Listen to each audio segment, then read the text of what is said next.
सोचो अगर तुम्हारी बिल्ली ग्लो करने लगे, पागलों वाली बात है ना। रुको जरा, एक बार की बात है, तन्मय नाम के एक लड़के ने बिल्लियों के लिए मस्त मछली वाला खाना बनाया। एक दिन उसने देखा कुछ अजीब सा, जो बिल्लियां उसका खाना खा रही थीं वो ग्लो करने लगी। एक बुजुर्ग ने बताया, कोई जादुई मक्खी तुम्हारे खाने पर बैठ गई होगी। ये मक्खी जहां भी बैठती है वहां जादू छोड़ जाती है। इस जादुई मक्खी को पकड़ने के लिए तन्मय निकल पड़ा।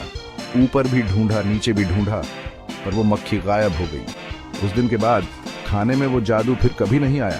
लेकिन तन्मय की कहानी उस जादुई मक्खी की सबको याद रही और तन्मय बन गया मोहल्ले का हीरो।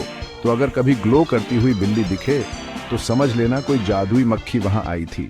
जादू की तरह रहो मेरे दोस्तों।